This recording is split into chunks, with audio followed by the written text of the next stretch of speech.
Now, I know in the AWA, obviously Eric Bischoff worked there as well. I was just curious, what's the current relationship with Eric, and like, what did you think about him then? Because I know you worked for WCW, but was there a rift Are there? you really going to ask me that one? Yeah, yeah. Why not? Why not? Eric came to our office one day selling ninja suits out of the trunk of his car. Right. And they had taken Gene Okerlund from us. Then they grabbed Ken Resnick. That wasn't a, you know, that was a loss. And then we had, he was there the day we were on a Friday, and Monday we have to find an announcer. We don't have an announcer. And one of our kids that did some of the producing, Mike Shields, he said, "Well, this guy is in here. He talks okay. Maybe I can let me work with him over the weekend, just so we have somebody here to do the interviews."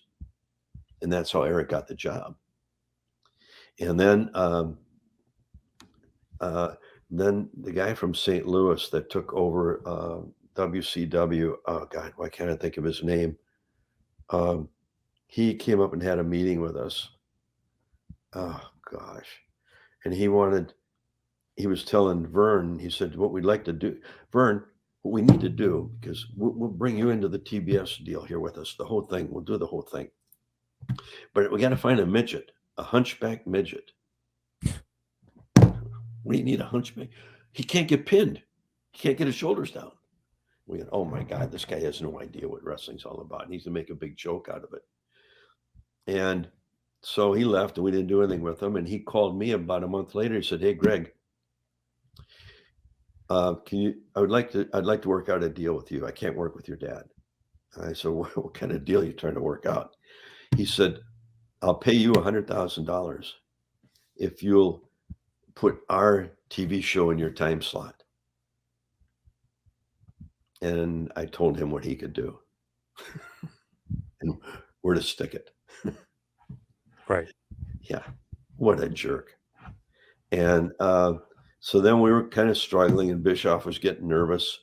So I said, well, I can call down there. Bill Watts is now down there. He took over from this other guy, and see if I can get you in there. So I got him the job down there. And then Bill Watts hired me, and I was going down there to be a booker with Dusty Rhodes, Michael Graham, and Bill Dundee, and Colonel Parker, Robert Fuller. But I was going to be, it was Dusty and I and Mike were the three top guys to make the decisions. And he wanted to give Dusty, he had been burnt out, wanted to give him some time off. So Mike and I were doing all the shows.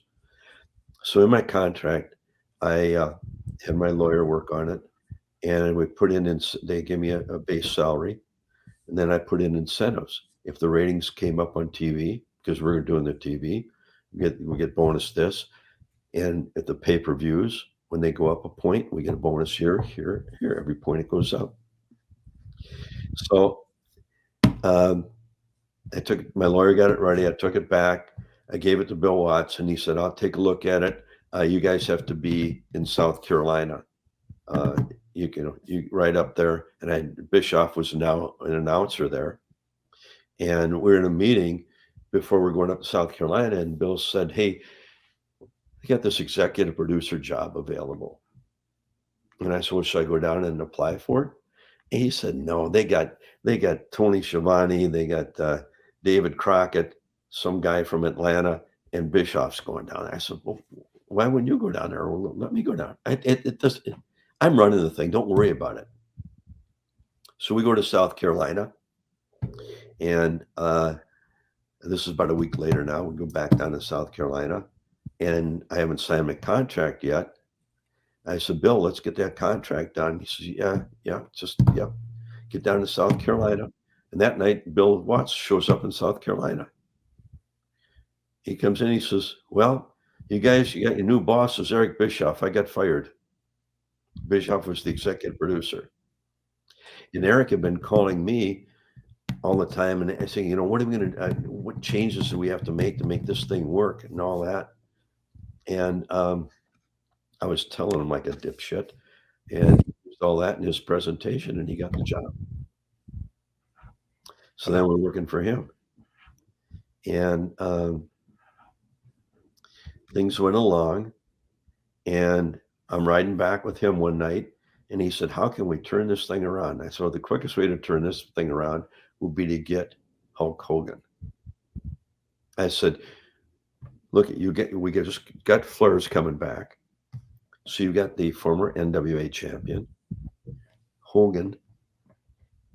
We'll make him. Why don't you talk to Vern, get a deal with for the AWA. We'll make Hogan the AWA champion. We'll have a little tournament. Flair the NWA champion. Now you've got your WrestleMania built in every year. They only meet at the end of the year. And you can go into Denver. You can bring Hogan in there as the AWA champion, bring Flair in as the NWA champion. Those are your two main events in the town, and get your other people established underneath. Bring in some of those guys that were NWA guys, along with some AWA guys, have them wrestle each other. And that's where McMahon's hurting right now. You can hurt him in the Midwest. You can hurt him in the towns. So we were in, if we get Hogan. Well, I don't know him. Can you get him? And I said, well, in the meantime, I'm sorry, prior to this, Mike Graham and I have to lay out a month of TVs for TBS special, Canada, and some overseas stuff. And we're there, 11 o'clock at night. We're still in the office. And Bischoff comes in. He says, "Hey, you haven't signed your contract yet." And Mike had his changed. I said, "Get yours changed like mine is." So he did. "Either one of you have signed your contracts yet." "Well, Eric, this isn't the time. We're working on these things. You've got these shows to get out. Get off our ass. You got to sign them. You got to sign them." "We can't. We're not going to. I'm going home this weekend. I'll take it to my lawyer and we'll look it over." He did this about 4 or 5 times, and now it's like 1:30 in the morning.